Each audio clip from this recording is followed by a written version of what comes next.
অবশেষে বর্ষার অপেক্ষা করতে করতে মনে হচ্ছে বর্ষাটা এবার হয়তো আসবে বলে।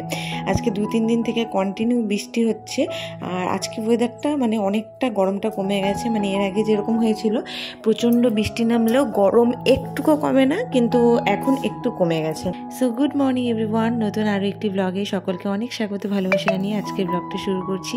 আশা করছি সকলে খুব ভালো আছো, সুস্থ আছো। তো এদিকে একদম সকাল সকাল উঠে মুখ টুক ধুয়ে নিয়েছি। সকালে তোমাদের দাদাভাইকে চা বানিয়ে দিয়েছি, ও চা খেয়ে চলে গেছে। আর এদিকে আমি বিছানা টিছানা গুছিয়ে নিচ্ছি, আর এদিকে ঘরদোরগুলো গুছিয়ে নিচ্ছি। গতকালকের অনেকগুলো ভাত বেঁচে গিয়েছিল, যার জন্য ওই ভাতগুলো ফ্রিজে রেখে দিয়েছি। ফ্রিজের ভাত খাওয়া আমি জানি একদমই ভালো নয়, কিন্তু আজকে যার জন্য তোমাদের দাদাভাইকে আম শেষ হয়ে গেছে, আমও আনতে বলেনি, তো ভাবলাম যে এটাই আজকে ভাত ভাজা করব, ডিম দিয়ে পেঁয়াজ দিয়ে। আর এটাও একটু আলু দিলে না আরও টেস্টি লাগে। আর ফুলকপির সিজনে ফুলকপি থাকলে তো আরও মানে কোনো কথাই নেই, ভীষণ ভীষণ টেস্টি লাগে। কিন্তু এখন আর অত তাড়াহুড়ো মানে সময় নেই আমার, তো একটু তাড়া আছে, যার জন্য এই সিম্পল আর কি ডিম আলু মানে আলু ছাড়াই ডিম আর পেঁয়াজ দিয়েই ভেজে নিচ্ছি, আর একটু কাঁচা লঙ্কা দিয়েছি। আর ভাত ভাজা খেতে না আমার ভীষণ ভালো লাগে। আর তেল কম দিয়ে রান্না করতে করতে না এমন একটা অভ্যাস হয়ে গেছে যে এখন সব সময় জানি ভীষণ কম তেলে রান্না করি।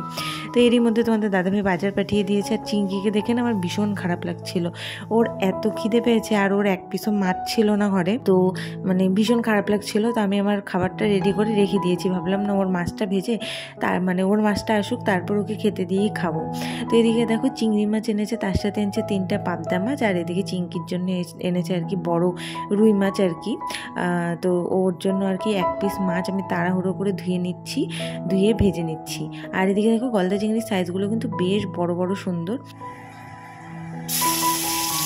তো এদিকে দেখো এক পিস মাছ তাড়াহুড়ো করে ভেজে নিয়ে চিংকির খাবার রেডি করে নিলাম। আর ওই ভাত আর কি সকালবেলা গরম করেছিলাম, মানে ভাজার আগে না গরম করেছিলাম, তো ওখান থেকে চিংকির অল্প দিয়ে দিলাম, কারণ এর আগে না এরকম ঠান্ডা ভাত দিয়েছিলাম।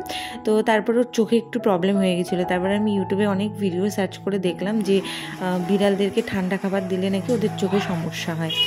তো যেহেতু বৃষ্টির সিজন, তাই আমি আজকে ভাবলাম যে একটু ওয়েদারটাও বেশ ঠান্ডা আছে, তো আজকে রান্না করতে মনে করো অনেকটাই গরম কম লাগবে।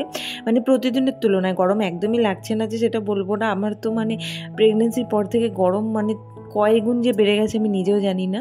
তো তবে হচ্ছে কি আজকে অনেকটাই কম লাগছে, যার জন্য ভাবলাম আজকে ঘর দোর মুছে একবারে স্নান পুজো সেরে তারপরে রান্না বান্না করব। আর বাইরে যে এত বৃষ্টি হচ্ছে না, এত বৃষ্টি হচ্ছে মানে বেশি বৃষ্টি হলেও আর দেখবে ভালো লাগে না। প্রচুর জামা কাপড় আছে, সেগুলোকেও ধোয়া কাচা করতে হবে। তো একটু যদি রোদ উঠে তাহলে ভালো হয়, মনে হয় যে রাত্রিবেলা যদি বৃষ্টি হয়ে সকালবেলা একটু রোদ ওঠে। আর মাঝখানে আমার যেতে হবে আবার হসপিটালে ইঞ্জেকশন দিতে, তো তার জন্য আর কি তাড়াহুড়ো করছি। তো তখন আর ব্লগ করা হয়নি, কারণ এইসব বিষয়গুলো আমি একটু এড়িয়েই যে হসপিটাল যাওয়াটাও আমার এইসব ভিডিও করতে ভালো লাগে না। তো তাড়াহুড়ো করে ঘরটা মুছিয়ে নিলাম, আর এদিকে ঝিলিককে বললাম রেডি হতে। তো ইঞ্জেকশন নিয়ে এসে আমি ফটাফট করে মানে কাপড় ছিল কতগুলো, ভিডিও আর করা হয়নি, কাপড় কেচে স্নান করে পুজো দিয়ে নিলাম।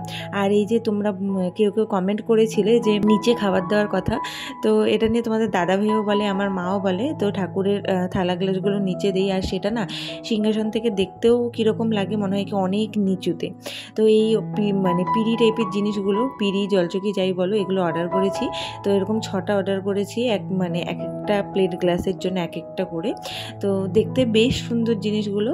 তো এগুলোতে এখন থেকে ঠাকুরকে খাবার দেব। হ্যাঁ, এটা তোমাদের কথাতেই আরও আমি স্পেশালি তাড়াতাড়ি করে এটা আমি অর্ডার করেছি।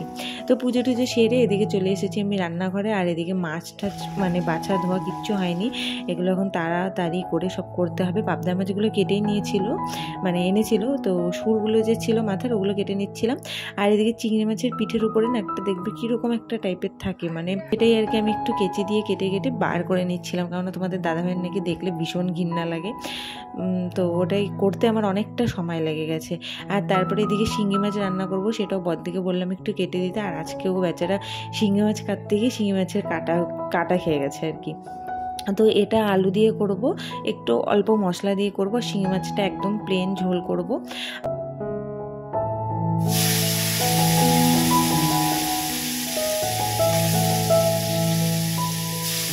গতকালকেরও অনেকগুলো তরকারি আছে জানো, রান্না না করলেও হয়ে যেত, কিন্তু না ওই বাসি খাবার দুপুরবেলা খাবো মনে করো এমনি আজকে টাটকা ফ্রেশ খাবারের সঙ্গে খাবো ঠিক আছে, কিন্তু একদম পুরোপুরি বাসি খাবার খাবো বা খেতে দিব মানে সেটা একদমই ভালো লাগে না। যার জন্য এত ঝামেলা করে এত বেলা হয়ে গেছে তারপরে রান্না করছি। আর এদিকে শিঙি মাছগুলো ভাজতে নিয়ে আমার দেখে এত ভয় লাগছিল, মনে হচ্ছিল যে আমি সাপ ভাজা করছি মনে হয়, এত ভয় লাগছিল দেখতে। মানে বাধ্য হয়ে আমাকে এগুলো খেতে হয়, না তো তোমাদের দাদাভাই ভীষণ রাগ হবে, তো যার জন্য আমাকে খেতে হয়। আর এদিকে দেখো আলু ঠালু কষিয়ে একবারে চিংড়ি মাছের জন্য করে নিচ্ছি, আর এখানেই 3টা পাবদা মাছও দিয়ে দিব। যেহেতু চিংড়ি মাছটা তোমাদের দাদাভাইয়ের খাওয়া একটু বারণ আছে, যার জন্য আমি পাবদা মাছটা ওর জন্য আনতে বলেছিলাম। তবুও ও তো 2-1টা খাবেই, তো একটু কমই খায় আর কি, যেহেতু ওর বারণ আছে। এই সিঙ্কটা হওয়াতে রান্নার মাঝখানে মাঝখানে বাসনগুলো ধুয়ে নিই, তাতে কিন্তু আমার বাসন ধোয়ার ঝামেলাটা আর পরে থাকে না। না তো ওই যে আগে কলপারে এক ঢিপ বাসন নিয়ে যেতাম, তারপরে কতক্ষণ ধরে সেগুলো মাজা ঘষা করতাম। তাতে না আমার কড়াইটা তবে ভীষণ চকচকা ছিল, কড়াইটার অবস্থা খুব খারাপ হয়ে গেছে।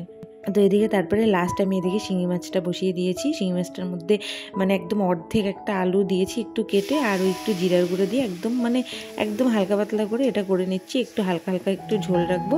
আর এটা তোমাদের দাদাভাই আমি জানি পাতেও নেবে না, কেননা যেহেতু এই চিংড়ি মাছ পাবদা মাছের তরকারি আছে আর তারপরে তো আরও এক্সট্রা তরকারি আছেই। তো এটা বসিয়ে রেখে ফট করে দেখছি রোদ উঠেছে, অনেকক্ষণ থেকে দেখছি হালকা হালকা রোদ উঠেছে, সবাই কাপড় চোপড় মেলে দিয়েছে, আমি আর মেলতে পারছি না। মানে এদিকে এত তাড়াহুড়ো করে রান্না করছিলাম, আর রান্না করতে অনেক বেলা হয়ে গেছে, মাঝখানে হসপিটালে গিয়েছিলাম, সবকিছু মিলেমিশে প্রচুর বেলা হয়ে গেছে।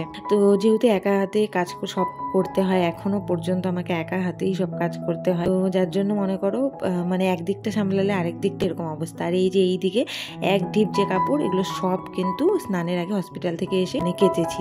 কিছু কাপড় তো আবার অন্যদিকেও মেলে দিয়েছি, কারণ মানে এইটুকু জায়গায় একসাথে এতগুলো কাপড় আটবে না। তো অল্প অল্প রোদ উঠেছিল ভালোই, তো সব কাপড় চোপড় মেলে দিয়ে আসলাম। বাসি তরকারিগুলো পরে গরম করে নিয়েছি। আর এটার ঢাকনা কিছুতেই আমি খুলতে পারছি না, এটার মধ্যে ছিল পনিরের তরকারি আগের দিনে, সেটা হচ্ছে একটু শুকিয়ে শুকিয়ে নিয়েছিলাম, আর খেতেও না বেশ ভালো লাগলো। মানে আগের দিনের থেকে পরের দিনেরটা বেশি ভালো লাগছিল। আর এইদিকে আগের দিনের কতগুলো মিক্স সবজি আছে দেখো, আর এখানে হচ্ছে ওই চিংড়ি মাছের তরকারি, এটা যেটা আজকে তোমাদের দাদাভাই বলেছে ভীষণ নাকি টেস্টি হয়েছে, আর এই হচ্ছে শিঙি মাছের তরকারি। তো চলো ব্লগটা এখানে এন্ড করছি, দেখা হচ্ছে কোনো